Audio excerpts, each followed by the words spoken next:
Dear friends, welcome to our channel. We are very excited to share different stories about love and betrayal from around the world with you. So let's start our story journey today. On a night in Perth, Australia, on a brilliantly lit terrace, the Davenport Mining Group's annual dinner was being held. As the company's public relations director, Elaine was busy greeting guests, her professional smile perfectly concealing her inner anxiety.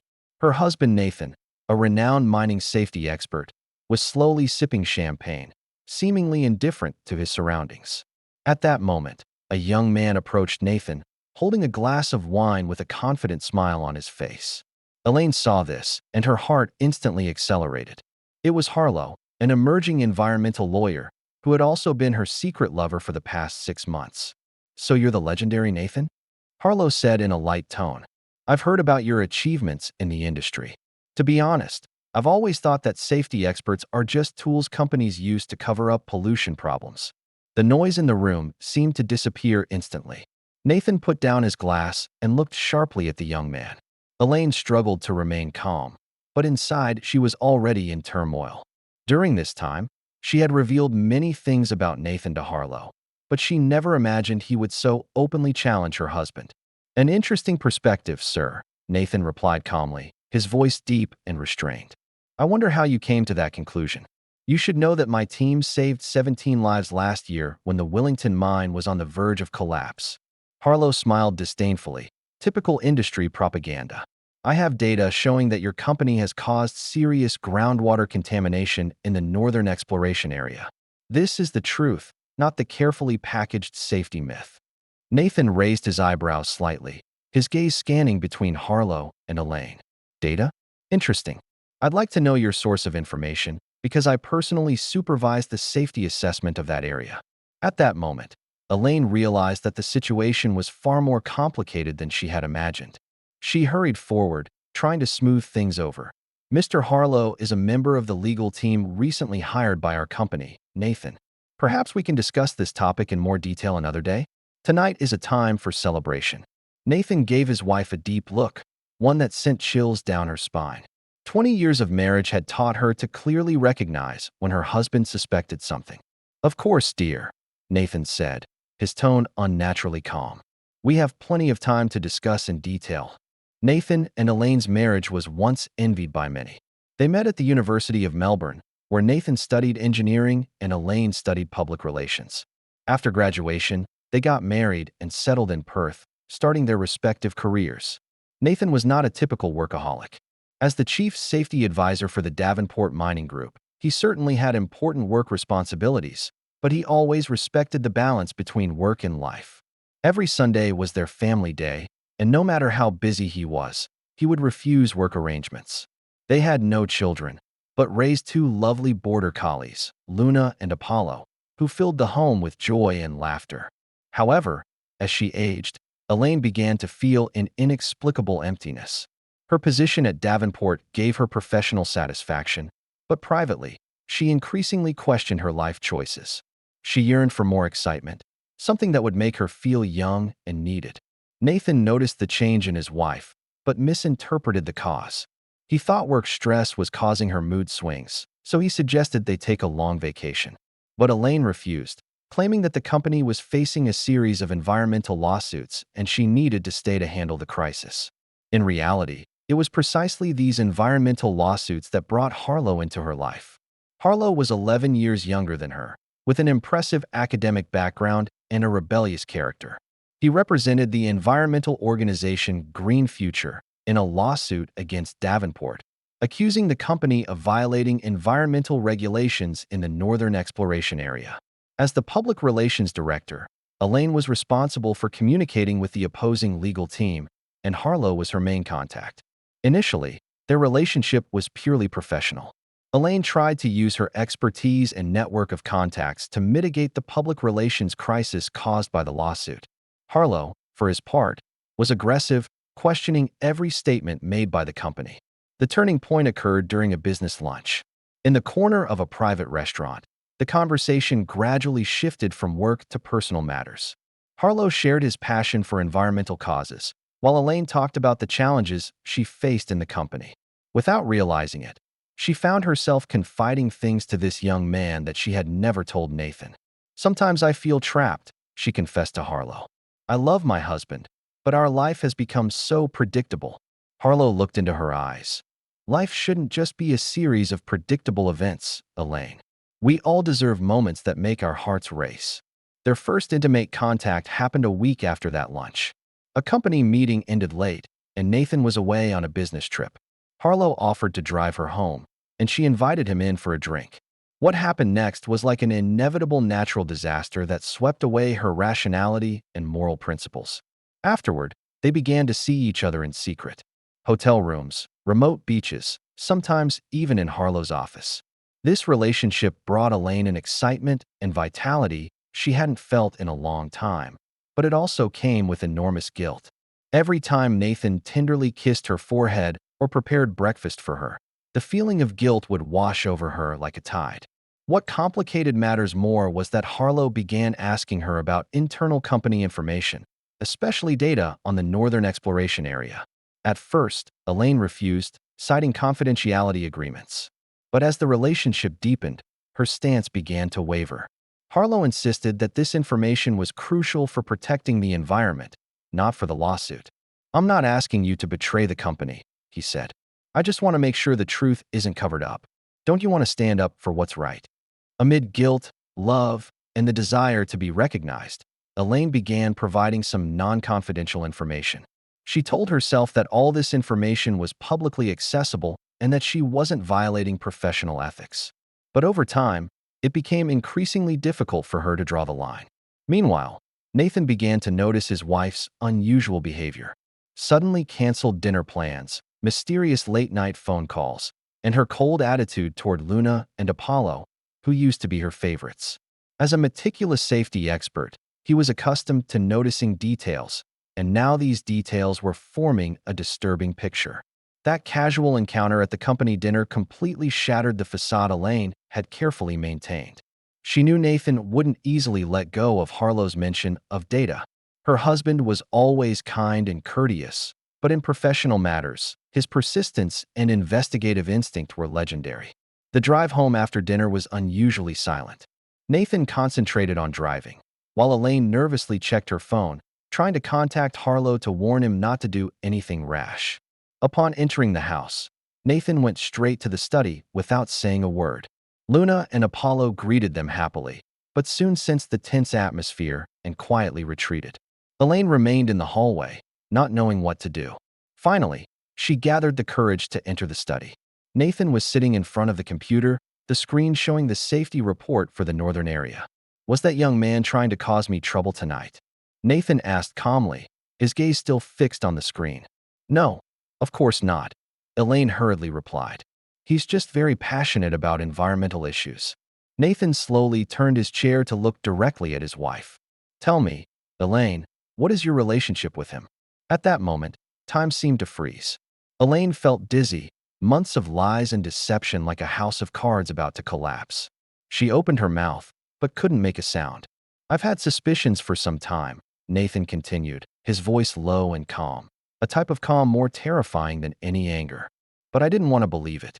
Until tonight, seeing the looks you exchanged, and that familiarity towards your husband." He paused, took a deep breath. "The data he mentioned, did you give it to him?" Elaine finally found her voice. "Nathan, I can explain." "So it's true." Nathan's voice was tinged with bitterness. 20 years of marriage, Elaine. 20 years.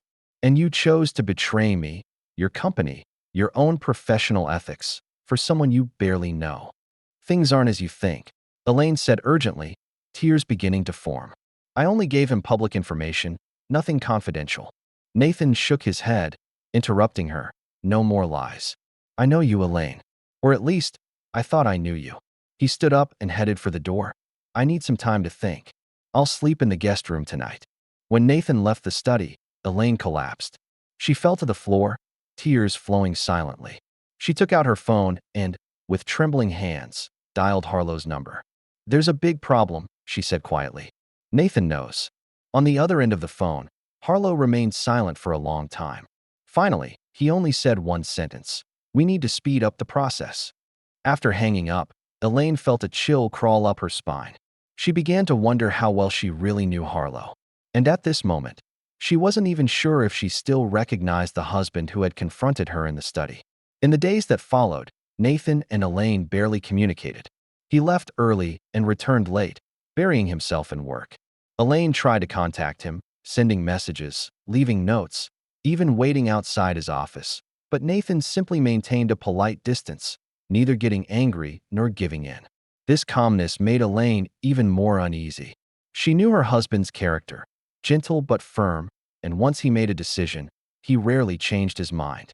Now, she felt he was systematically analyzing their marriage, as if analyzing a safety report, coldly and objectively.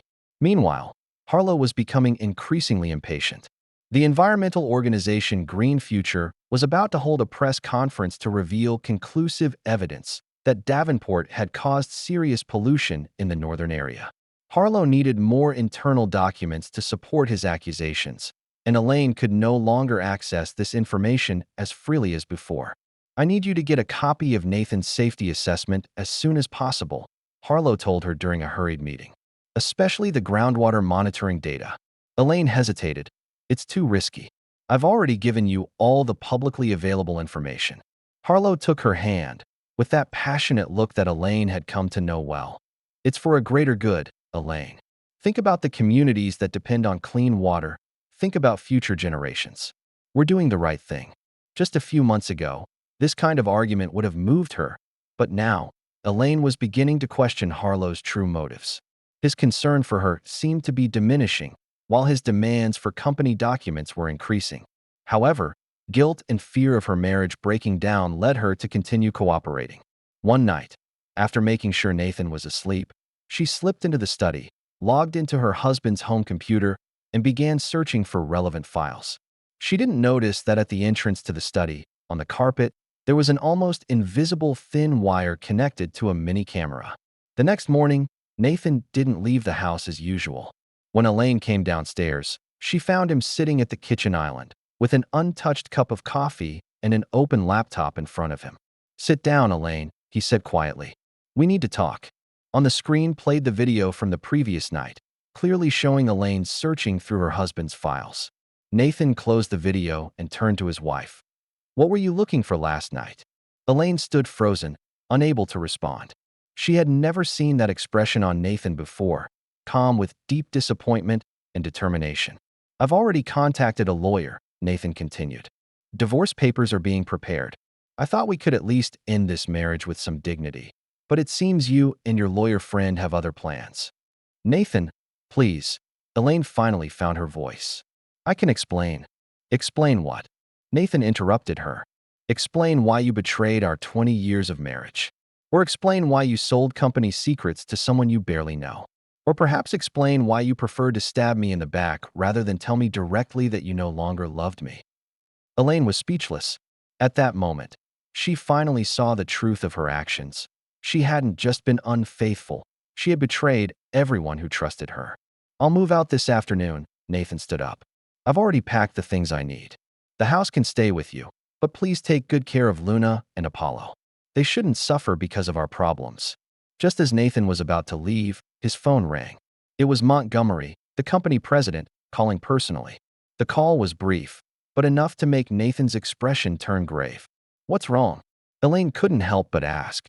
"Green Future just held a press conference," Nathan replied. "They've published alleged evidence of Davenport pollution, including several internal documents. Montgomery is demanding that all executives return to the company immediately." He looked at her. "As the public relations director, you should go too. After all, this is your area of expertise, isn't it?" Elaine realized the gravity of the situation. She quickly dialed Harlow's number, but he didn't answer. On the way to the company, she repeatedly tried to contact him, but could never get through. Upon arriving at the company, the atmosphere in the conference room was tense. On the large screen, Harlow's speech at the press conference was playing, showing him confidently holding documents and claiming that Davenport had deliberately concealed water pollution data in the northern region. "They falsified safety reports," Harlow said to the cameras. "We have internal documents proving that the actual pollution levels are much higher than the officially published data." Montgomery turned off the video and looked around the conference room. This is an unprecedented crisis. If these allegations are true, we not only face huge fines, but we will lose approval for several key projects. He turned to Nathan. These documents are the responsibility of your team. Nathan, do these allegations have any basis? All eyes focused on Nathan. Elaine held her breath, not knowing how her husband would respond. I need time to analyze, Nathan replied briefly. But there's one thing I can be certain of: those so-called internal documents have been tampered with. The coordinates of the original data have been artificially adjusted. The meeting continued for hours, with department heads taking turns to speak, developing response strategies. Throughout the process, Nathan remained professional, not revealing his personal problems with Elaine, nor mentioning his conflict with Harlow. Finally, Montgomery announced the formation of a special task force, led by Nathan, to thoroughly investigate the pollution allegations. After the meeting, Elaine tried to speak with Nathan, but he simply nodded politely and left. The following week, Elaine's life fell into chaos. During the day, she had to handle the company crisis, organize press conferences, reassure shareholders. At night, she returned to an empty house, with only Luna and Apollo for company. Harlow still wasn't responding to her messages, which worried her more and more. Meanwhile, Nathan led the team in a thorough investigation.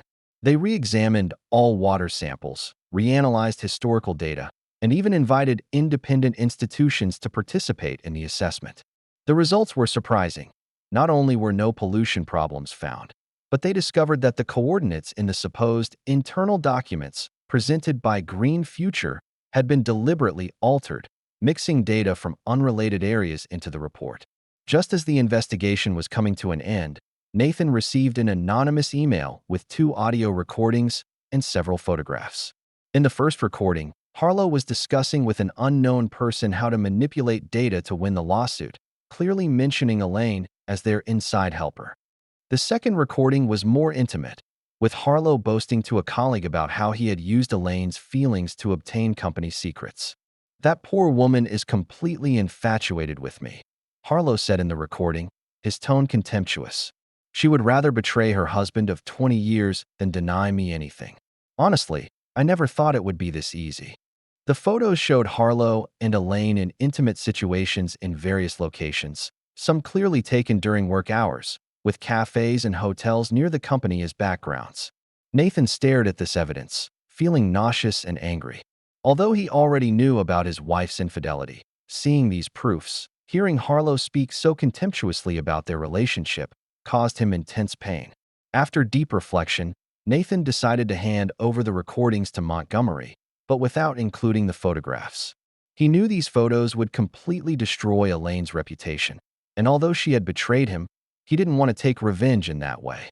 He only wanted to completely cut all ties with her, rather than becoming entangled in complex revenge emotions.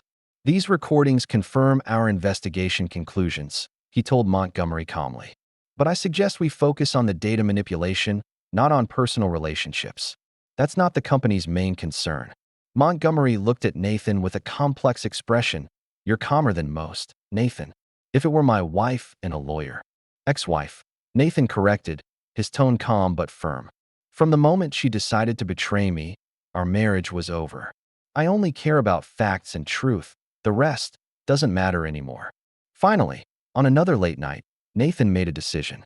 He wrote a detailed resignation letter, attaching the complete investigation report, including all original data and comparative analyses of the manipulated documents. He didn't accuse anyone by name, but objectively presented the facts. After sending the resignation letter, he contacted several industry friends, hinting that they should pay attention to the investigation results that would soon be published. Then, he shut down his computer, packed his bags, and booked a flight to Adelaide. The next morning, Nathan's resignation letter and investigation report caused a huge stir throughout the industry. Montgomery immediately called an emergency meeting, but Nathan was no longer in Perth. The report revealed in detail how Green Future's lawsuit was based on falsified data, and how this data had been obtained through internal channels. The media soon intervened, beginning to report in depth on this incident. Davenport announced that it would file a countersuit against Green Future, seeking compensation for damage to its reputation. Meanwhile, the Bar Association also began investigating possible professional ethics violations by Harlow. For Elaine, the nightmare was just beginning. As the public relations director, she was responsible for handling this crisis, but at the same time was part of it. When the company began an internal investigation to determine who had leaked the documents, she knew the truth would come to light sooner or later. Days later, Harlow finally contacted her, but not out of concern for her situation. "You need to delete all records of our communications," he said urgently over the phone. "The Bar Association has started investigating me. If they discover our relationship—" "Our relationship?" Elaine smiled bitterly. "Now you only care about your career, right? My marriage is already over. I could lose my job, and you only care about yourself?" The silence on the other end of the phone confirmed her suspicion. Harlow had never really cared about her. She was just a means to obtain information. The most humiliating thing for Elaine was that the investigation team found a hidden folder on her company computer with intimate photos of her and Harlow, as well as a detailed calendar of their dating plans. This evidence not only further confirmed their improper relationship, but also showed her misuse of company resources. "You used company equipment to record an improper personal relationship," the human resources director said coldly, placing the evidence folder in front of her. "This goes beyond a simple issue of professional ethics, Elaine." That same afternoon, she was immediately fired, with security escorting her as she emptied her office, leaving the building where she had worked for 15 years in full view of everyone. Her colleagues' gazes were filled with contempt and curiosity. No one stepped forward to defend her or show sympathy. Meanwhile, the company's legal department prepared detailed lawsuit documents, accusing her of violating confidentiality agreements, leaking trade secrets, and even corporate espionage. The compensation amount reached millions of Australian dollars, almost 10 times her lifetime savings. The Bar Association's investigation into Harlow was equally swift and thorough. They not only examined all of Green Future's documents, but also obtained all communication records between him and Elaine. The evidence showed that Harlow not only knew that the data had been manipulated, but had personally participated in the manipulation process, even indicating in an internal email, "The means don't matter as long as we win the case." More ironically, the investigation also found that Harlow was simultaneously maintaining similar relationships with at least 2 other married women, all for the purpose of obtaining information beneficial to his lawsuits. On his personal computer, investigators found a carefully organized list of potential information sources, where Elaine was marked as a high-value target, with the note "emotionally vulnerable, easy to manipulate." When these details became public, Harlow not only lost his license to practice, but also faced multiple criminal charges, including fraud, perjury, and extortion. His law firm quickly distanced itself from him, publicly stating that his actions contravened the firm's core values and professional ethics. Weeks later, an anonymous recording began circulating online. In it, Harlow was boasting to a colleague about how he had used Elaine. "That poor woman thought I had fallen in love with her. She was willing to do anything for me, including betraying her husband and company. It was too easy." This recording was the last straw, completely destroying Harlow's image in the public eye. After being fired, Elaine's life rapidly fell apart. The media continually dug into her past, exposing details of her improper relationship with Harlow. She received countless harassing calls and malicious emails, even having to change her residence to avoid being hounded by journalists.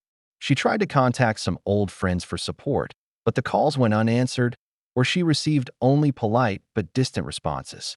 In a desperate attempt, she sent a long letter to Nathan, admitting her mistakes and asking for forgiveness. "I know I made an unforgivable mistake, but please believe I never meant to hurt you." However, the letter was returned unopened, with a brief note: "Please cease any form of contact." Meanwhile, Nathan began a new life in Adelaide. His investigation report not only exposed Green Future's fraud, but also proposed a set of stricter, more scientific environmental safety assessment standards. This report resonated widely in both the mining industry and environmental circles, 2 seemingly opposing fields. Numerous mining companies competed to hire him as a consultant, and even several large multinational corporations offered high salaries. Surprisingly, Some genuinely environmentally concerned organizations also reached out to him, recognizing that his approach could ensure both industrial safety and maximum environmental protection. Finally, Nathan chose a smaller consulting firm with similar principles, becoming a partner. Under his leadership, the company grew rapidly, becoming an authority in the industry. The safety protocols he developed were adopted by more and more companies, even catching the attention of regulatory agencies. At an important industry conference, the chairman of the Australian Mining Safety Committee publicly praised Nathan's work and proposed incorporating his safety procedures into national standards. This proposal received unprecedented support, including endorsements from several major environmental organizations. In the following weeks, Davenport's internal investigation increasingly pointed toward Elaine. The IT department recovered emails she had deleted, discovering numerous personal communications with Harlow, as well as detailed records of her access to confidential files. The company's legal team, along with Montgomery, personally presented this evidence to her. "I thought you would at least have professional ethics, Elaine." Montgomery's voice was full of disappointment. "You didn't just betray your husband, but everyone who trusted you." Elaine tried to defend herself. "I was just misled. I thought the information would be used for legitimate environmental purposes." "Enough," Montgomery interrupted her. "The evidence clearly shows that you deliberately leaked confidential files, which were then manipulated to attack the company. The board has unanimously decided not only to fire you, but also to sue you for leaking and commercial damages." The litigation progressed faster than Elaine expected. Davenport not only demanded economic compensation, but also that she publicly admit her actions. Media coverage further destroyed her reputation, and several industry associations revoked her membership. Even her former friends chose to distance themselves, fearing that association with her might affect their own careers. Meanwhile, Harlow's situation was even more serious. The Bar Association's investigation found that he had not only used his relationship with Elaine to obtain information, but had deliberately manipulated evidence to mislead the public and the courts. His license was permanently revoked, and he faced criminal charges. The Green Future organization also quickly distanced itself from Harlow, claiming that his actions were personal decisions, unrelated to the organization. However, the public had already lost trust. Many companies and donors withdrew their support from the organization, whose credibility plummeted in environmental circles. In her most difficult moments, Elaine tried to contact Nathan. She sent dozens of text messages, made countless phone calls, and even sent a sincere letter, admitting her mistakes, asking for his forgiveness, or at least the opportunity to explain herself. But Nathan didn't respond to any of these messages. His only contact was through divorce documents sent by his lawyer, along with an agreement on the disposition of the Perth property. There were no reproaches, no anger, just cold legal terms, marking the definitive end of 20 years of marriage. Nathan's new life in Adelaide was well-ordered. He accepted an invitation to be a partner in a newly established safety consulting firm, focused on providing safety solutions of the highest standard for mining companies. His investigation report and safety philosophy were widely disseminated in the industry, and more companies voluntarily adopted the safety protocols he had developed. Pierce, Nathan's new partner, once curiously asked about his situation with his ex-wife. "I've heard about the Green Future scandal." "Did your wife really?" "Ex-wife," Nathan corrected, his tone calm but firm. "That relationship is over. There are betrayals that cannot be repaired." "Hasn't she tried to contact you?" Pierce asked cautiously. "She has tried," Nathan replied briefly. "But some things, once broken, cannot be put back together. Trust is like that. I chose to have no further contact with people who have betrayed me." This wasn't just a phrase, but a principle in Nathan's life. He completely cut off all contact with Elaine, deleted all photos, and donated all their shared items. Luna and Apollo were his only connection to his past life, and these two loyal dogs seemed to adapt quickly to the new environment. 6 months later, the Australian Mining Safety Committee invited Nathan to participate in formulating new safety standards for the industry. His safety protocols, especially the part related to environmental impact assessment, were considered the most advanced and strictest. Many environmentalists who were previously skeptical of him now became his supporters, recognizing his contribution to balancing industrial development and environmental protection. Journalists repeatedly tried to contact him, hoping he would comment on the scandal related to his ex-wife and Harlow, but Nathan always refused to comment, focusing on his work and future. "What's past is past," he told a particularly persistent reporter. "I only care about how to prevent similar environmental and safety risks from happening again." A year later, at a major industry conference, Nathan's safety protocols were officially incorporated into national standards. The room erupted in applause, and many colleagues congratulated him. However, when he came down from the stage, a familiar figure appeared at the end of the hallway. It was Elaine. She looked much more haggard, but still tried to maintain elegance. She approached Nathan, with pleading in her eyes. "Nathan," she said softly, "I just wanted." Nathan didn't stop, didn't even slow down. He walked straight past her, as if she were a stranger, or more precisely, as if she didn't exist at all. At that moment, Elaine finally understood a cruel truth. Some betrayals have permanent consequences, some wounds never heal. Nathan had completely erased her from his life, not out of anger, but due to something deeper, a total severance. As for Harlow, having lost his lawyer's license and reputation, he ended up in a small town in New Zealand, working part-time as a bartender in a bar to survive. No one in the area knew his past, nor did they care. Occasionally, under the influence of alcohol, he would mention his former glory, but no one believed the boasts of a fallen bartender. In Perth, the Davenport Group, under Montgomery's leadership, successfully weathered the crisis. The company's reputation was restored, and the stock price returned to its peak. On the company's memorial wall hung a photo of Nathan, recognizing his contributions to the company and industry, while Elaine's photo had long been removed. Elaine's life in Melbourne was difficult and lonely. Compensation payments and legal costs had depleted almost all her savings, and she could only accept low-level temporary jobs to survive. Every time she saw news about Nathan, she felt a pang of pain, not from love, but from remorse and regret. Not regret for the betrayal, but for being discovered, for losing a comfortable life. On a rainy night, she dialed Nathan's number again, only to discover she had been permanently blocked. This time, she finally accepted reality. In Nathan's world, she no longer existed. Fate showed mercilessly the price of betrayal. At the Davenport annual dinner, Harlow never imagined that the challenge was not simply to a safety expert, but to someone who, once decided to cut ties, would execute it completely. And Elaine, she lost not just her husband and job, but her entire world. In her pursuit of excitement and recognition, she destroyed the things that really mattered: trust, loyalty, and dignity. Now, she could only search for new meaning in a shattered reality, never able to fill the void left by her betrayal. Every betrayal has its price, every choice its consequences.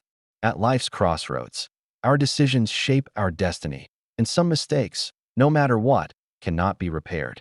If this story resonated with you, please don't forget to like, share, and subscribe to our channel for more fascinating content. We hope to see you in our next story.